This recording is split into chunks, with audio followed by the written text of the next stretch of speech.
Welcome to the Quantum Business Briefs podcast, a production of the Quantum Franchise Group. This is your podcast for bringing the dream of business ownership to life. And now here's your host, William Huffine. Well, hello, family. I'm William Huffine. I am your host today here on the Quantum Business Briefs podcast or vodcast if you're watching it on YouTube. I'm the founder of the Quantum Business Community and the president of Quantum Franchise Group. And this episode today is part of our series that we call Franchise Fridays, where we focus on one specific company in a specific industry that might just be the exact fit that you're looking for to make the dream of business ownership become a reality. So again, thank you for being here. Make yourself comfortable. We're going to go ahead and jump right into today's episode. All right, on this episode of Quantum Business Briefs, I'm excited to have a conversation today with the CEO of a company in the educational services industry. His name is Jeff Gartner, and he's the CEO of Hudson Valley Swim. Jeff, thank you so much for being here this afternoon. Thanks so much, William. I really appreciate the time to talk about my brand. I love my brand, and I'm very passionate about it, as you will be able to see in a few minutes. Yeah, absolutely. So why don't we just go ahead and dive right into it? Why don't you give us an introduction of your brand and tell us all about the service that Hudson Valley Swim provides? So Hudson Valley Swim is a swim school wherein the child services, educational kind of services business. And we founded the business about 20 years ago in upstate New York, about an hour and a half north of New York City. And the concept originally started in our own backyard when I was having my kids take swimming lessons in my backyard pool. I would bring an instructor in, and my kids were pretty good. And then what? You know, the summer was over. Then what? There really was no other place to send them at the time. And so we developed with my wife, Joan. We founded the idea and started looking around for pool rentals. And eventually landed on a rental out of a Gold's Gym in the Newburgh facility. So that's how we started. And from there, we grew a lot. Eventually, we grew to 7 corporate-owned locations, which we're running now, where some people call us crazy. And about, I'd say, a little over a year ago, we were approached, actually a few times over the past few years, we were approached about offering this as a franchise. Yeah. And so back in 2021, late in 2021, we decided to actually take the plunge. We had figured, since we had duplicated our model over and over again, we figured out the right way to do it. We're able to market. I mean, really, it boils down to finding good instructors, finding a location, and being able to market the hell out of it in order to get your word out.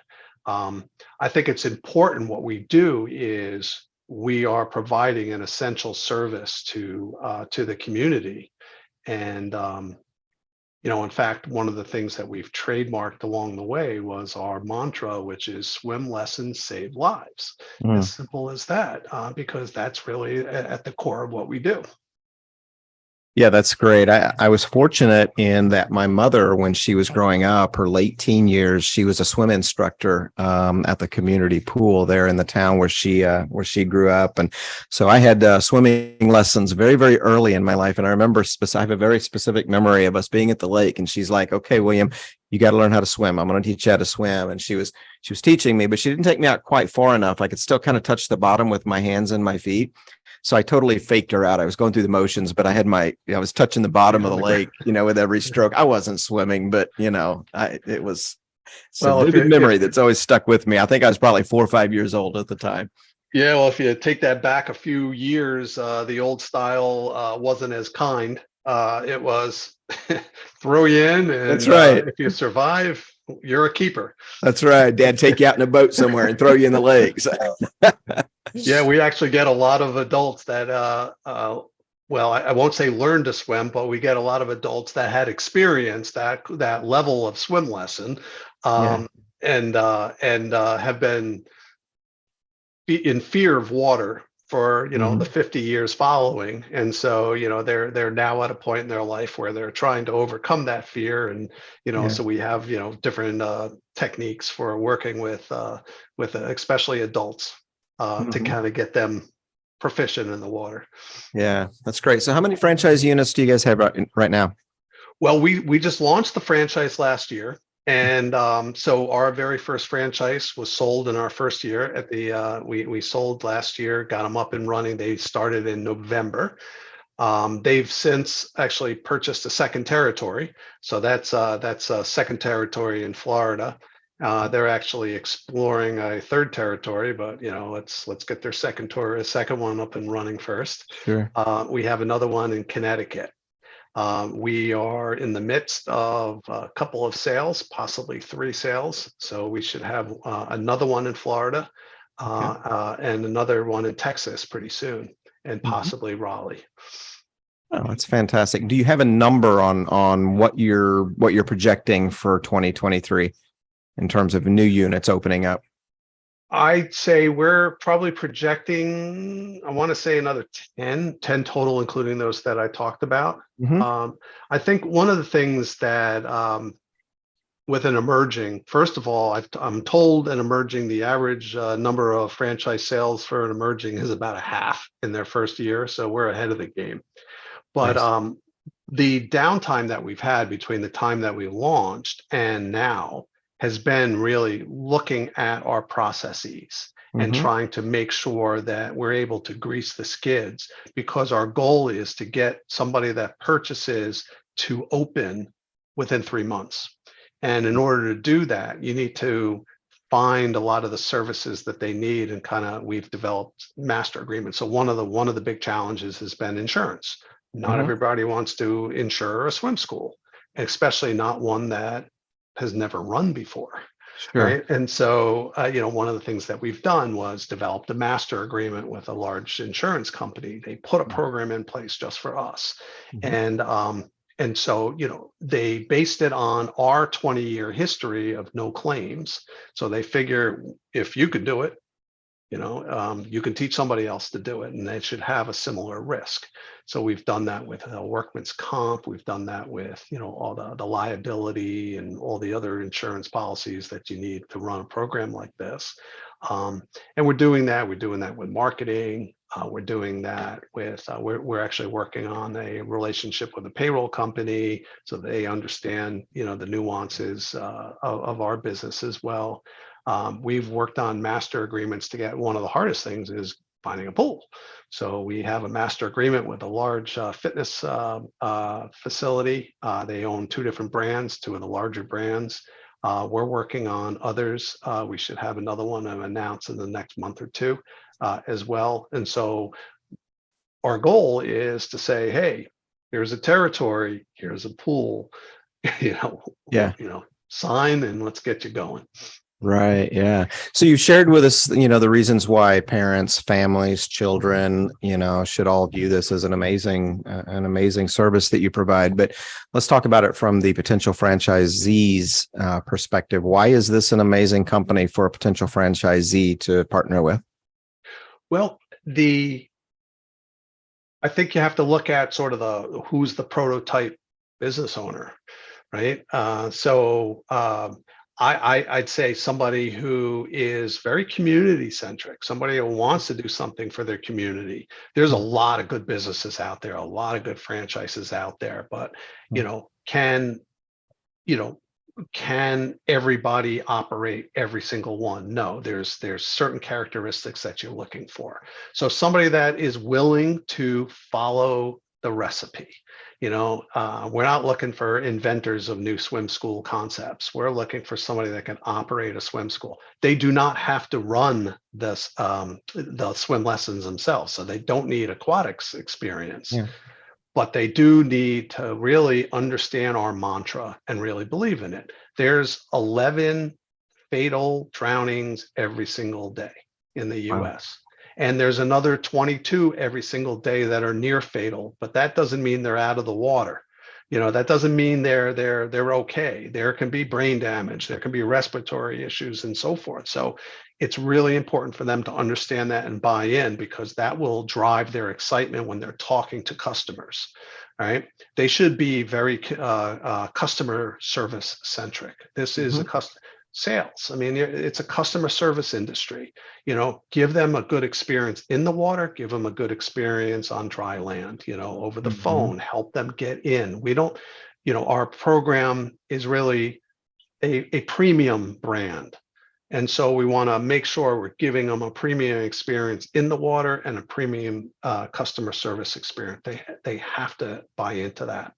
I'd say, good prototype ex-military, the veterans. We even have a veterans program, 20% discount, via our salute to service program. First responders work very, very well, because all of them have that community-centric, health service-oriented background. But it doesn't have to be that. I mean, there's a lot of other industries that they can come from. But so they might not have a large net worth. This is not an expensive enterprise to begin. So, we're only really looking at, a 60K liquid with maybe a 200K, 250K net worth.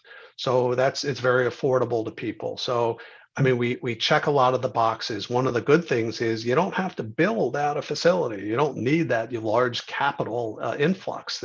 That's 3 years, $3 million to build, right? Sure. Yeah. We're using pool space that's available already. So that also helps with your operational costs, and your profitability and your time to market, and all these things. We just check all the boxes. Yeah. That's great. So I want to shift gears here and talk about financials a little bit. We're going to talk about what's called, for those of you who are watching this or listening via podcast, we're going to talk about something that's called the Item 19. And if you're new to the world of franchising, if you do pursue a franchise opportunity, one of the documents that's going to be placed into your hands is called a franchise disclosure document. It's required of every franchise system to have this document and provide it to you so that you can adequately do your due diligence. Now, in that franchise disclosure document is often an Item 19. And I say often because franchisors are not required to include an Item 19, but many of them do. And then what the Item 19 does is it shows you the financial performance of franchise units, of how each location is doing, that is reported in the Item 19. So let me preface what we're going to dive into here just by saying that, folks like Jeff and myself, we are to some extent prohibited by the Federal Trade Commission from making any kind of projections, promises, guarantees on revenue, net profit, or anything like that. Not only are we prohibited from doing that, but it's really difficult for us to do that because we don't know what you're going to bring to the business. We don't know what kind of energy and focus you're going to bring to this business. We don't know what kind of cost control discipline you're going to bring to this business. So, but what we can often share with you through an Item 19 is some historical data that you can use as part of your due diligence. And with a franchise system like a Hudson Valley Swim, it can be a little bit challenging with a brand new franchise concept because there's not a whole lot of historical data out there to look at.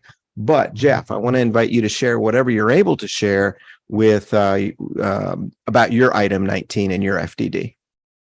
So William, you made some good points there. We are an emerging franchise, so we don't have a long history of franchisee data in the Item 19.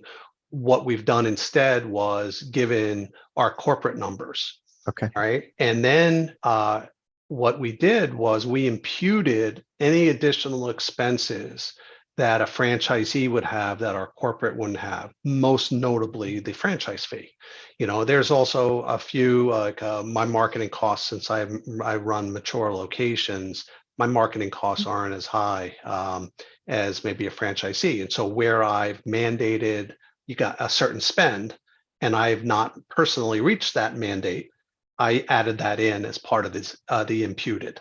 I have sort of a combination of business models. And so when a franchisee is looking for a location, it would be great for them to run in a fitness facility.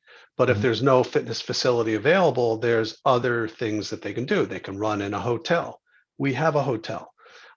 You could augment your business by running a seasonal location in the summer. Some summers are longer than others. In New York, our summer is about 2 or 3 months. Whereas, in Texas, it might be a little bit longer, but we have an outdoor location at a tennis club, so we actually show a lot of that. But in my item 19, my primary location is at a Gold's Gym in Newburgh, where I run year round, and I'm generating a little over $725,000 a year. Okay. Right. I augment that with a hotel location that I run sort of part-time, depending on the time of the year. It's anywhere from 3 to 5 days a week. And I'll back that up. My Newburgh location, I have 2 classes running year round, pretty much 7 days a week. My Middletown is a hotel location, 1 class running. I generate about $138K there. I have my outdoor location that just runs in the summer. That's 7 days a week, 2 classes running at a time. I generate about 130 plus K a year there just in the summer. And then I've got a couple of startup locations that don't have a full year of running, so they're really not included. But ultimately, my combined gross is a little over $1 million. Nice. So when I take a look at the combined expenses on that, I'm probably running at about north of 65% profitability on that million. Now, when we look at imputing some additional expenses, including our 8% royalty, the adjusted net profit is running at about 56%. Now, those are mature locations. I've been running several years. I wouldn't expect a startup franchise to be anywhere near that. We only were running in 2020. So those are 2022 numbers. All right. Our only franchise that ran in 2022 started in November. So what I try to do is look at the growth from a number of swimmers perspective. So what we try to target with new locations is a ramp up that starts in the neighborhood of about 50 swimmers in their first session, and a session is either 7 or 8 weeks in length. So in their first session, start at about 50. In their second session, hit about 100. In their third session, hit about 150. And by their fourth session, should be hitting 200, and then growing maybe 20% session over session after that.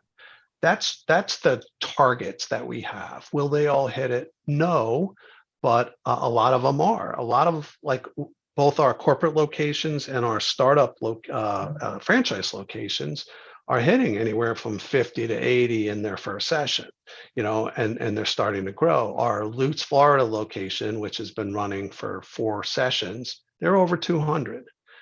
So, when you start running with like 200, that's usually a big milestone for everybody. That's when you start kicking off profits, because your classes start to become more full, and the more full a class is, the more profitable that class is, because your instructor is getting paid the same either way, right?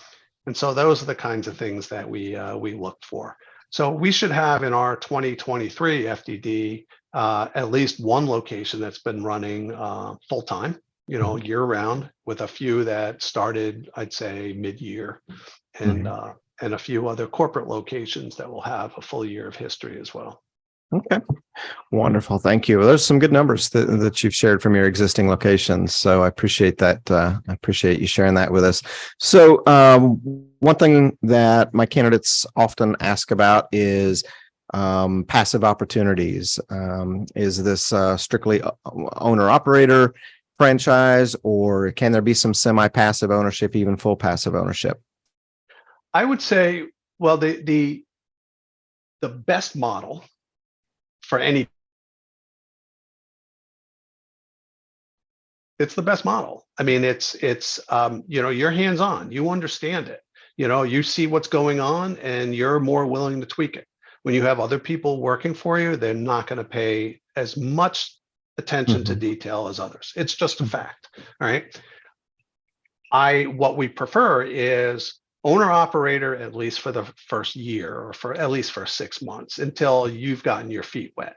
And at that point, you can start looking to hire office workers to do that, people on site and so forth. Yeah. But I think, and you could do that early on too, but you're more hands-on than you might maybe initially than eventually. I'd say semi-passive, totally legit way to run this business, where you're kind of working the back end. You're sort of doing the financials, the bookkeeping, the payroll, that kind of stuff, where somebody else is manning the phones, talking to customers, being on site, doing going out, doing safety days and things like that at the preschools.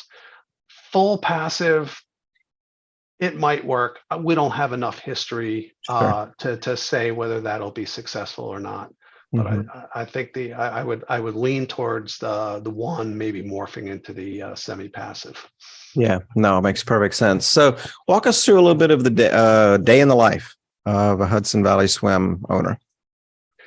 So I think it's cyclical. So you've got kind of the registration period, and then you have the operational period, and they cross over. So we run effectively in 2-month cycles, but in the middle of the first cycle, the first session, you're already registering for the next session, right? And so day in the life, you're getting a lot of phone calls about registration, you're getting emails, you're getting Facebook messages, Google messages, they get us from all angles. That's a good problem to have. So one of the things that we like to do is stress that when they send an email or send a message to you, they're sending a message to your competitor as well. They're going through the top 3 or 4 that they see on Google, and they're hitting them all. Right? Whoever talks to them first usually wins. If you've got a solution for them, so hit them early. Respond early. Be very responsive. So there's a lot of kind of the registration side.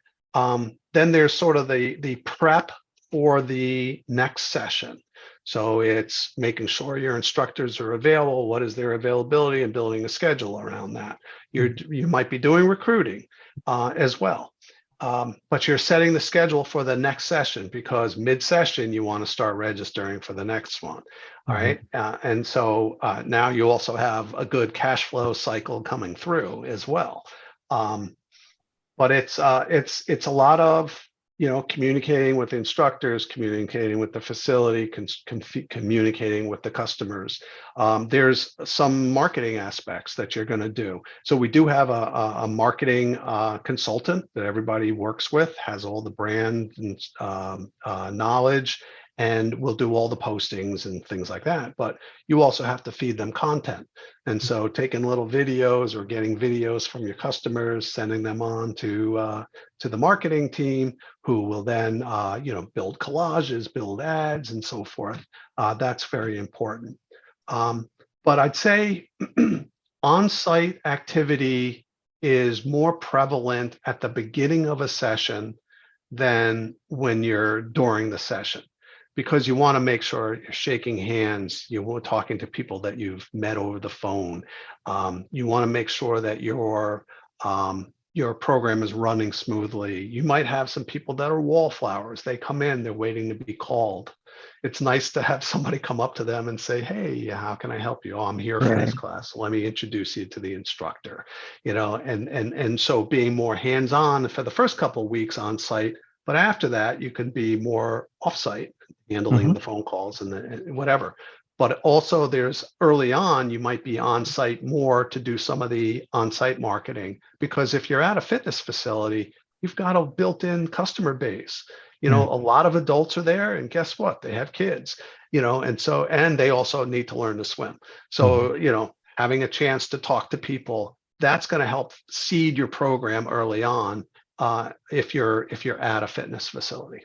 Right. Good, good. So I talk to a lot of folks who are interested in opening up a business, and a lot of folks will come to me wanting guidance on opening a business. But one of the questions they have is, why should I go with a franchise and not just open up my own independent business? I have an idea. I have an industry that I'm passionate about.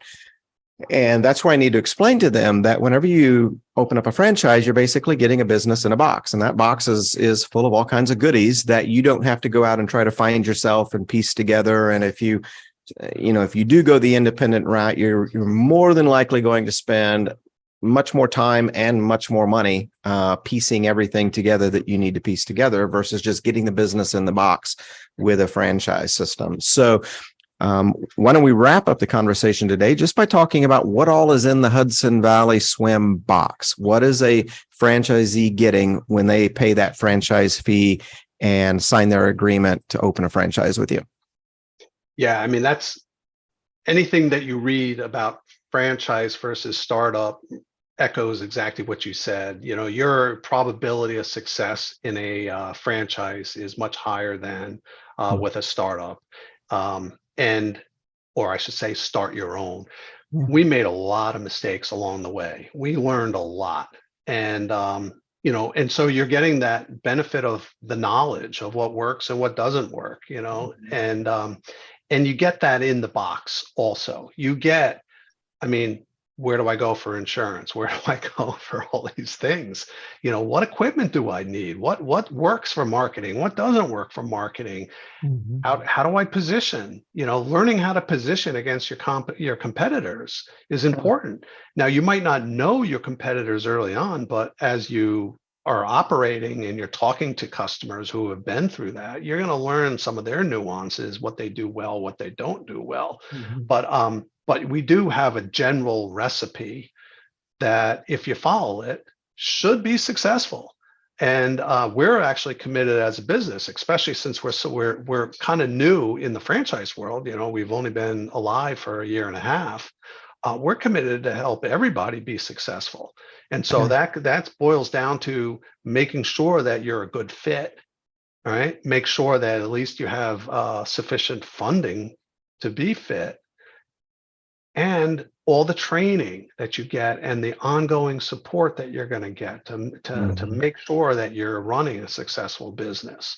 But, once again, insurance, we have a registration system, we have kind of the application that the phone app that the instructors will be using to take attendance and do skills ranking for each of the students and sending out certificates. All that process is there already.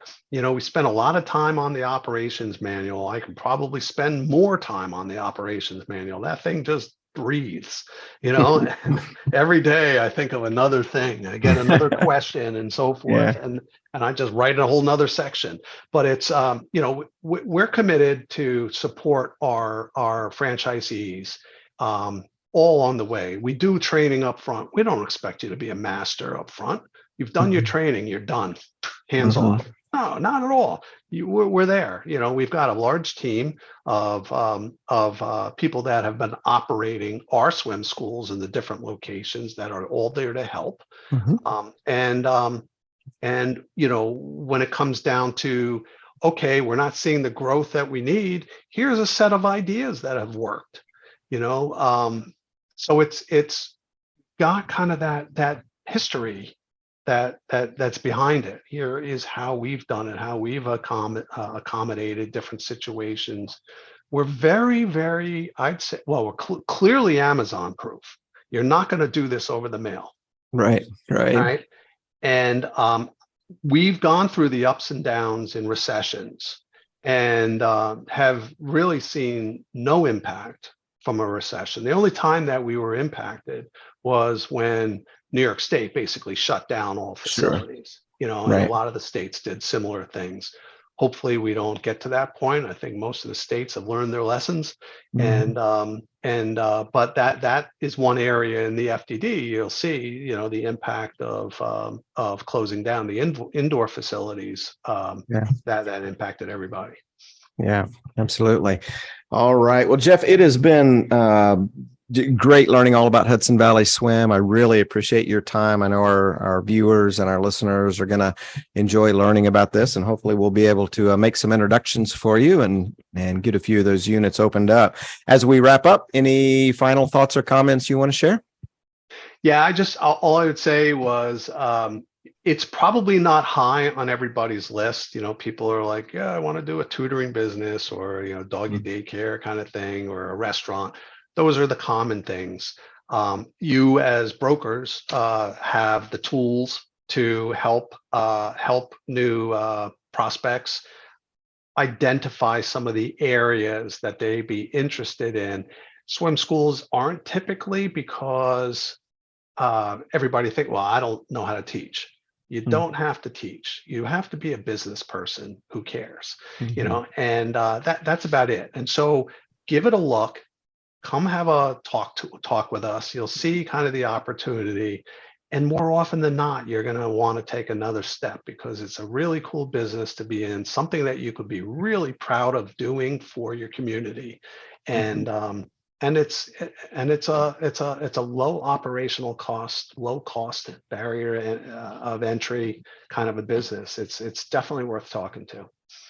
All right, Jeff. Well, again, thank you so much for being here. Looking forward to sharing this with our audience and having some phone calls with some candidates and maybe sending them your way. So we'll provide some information both in the description of this podcast and this video on how you can explore this concept further and how you can connect with Jeff and his team.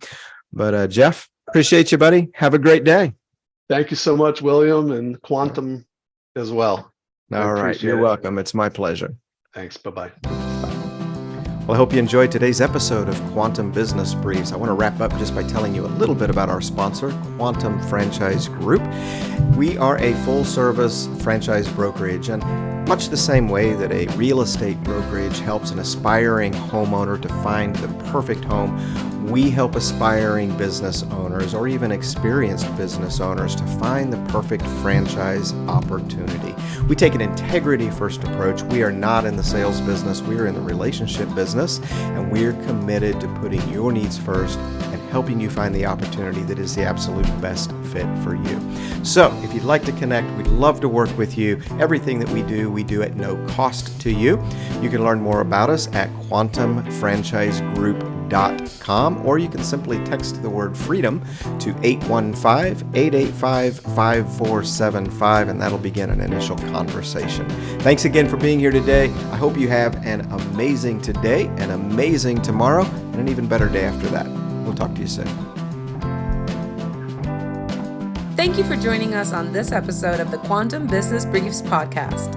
If you'd like to be a guest on our show, text the word podcast to 815-885-5475. We'll see you next time, but for now, be well, do good, and make it an amazing day.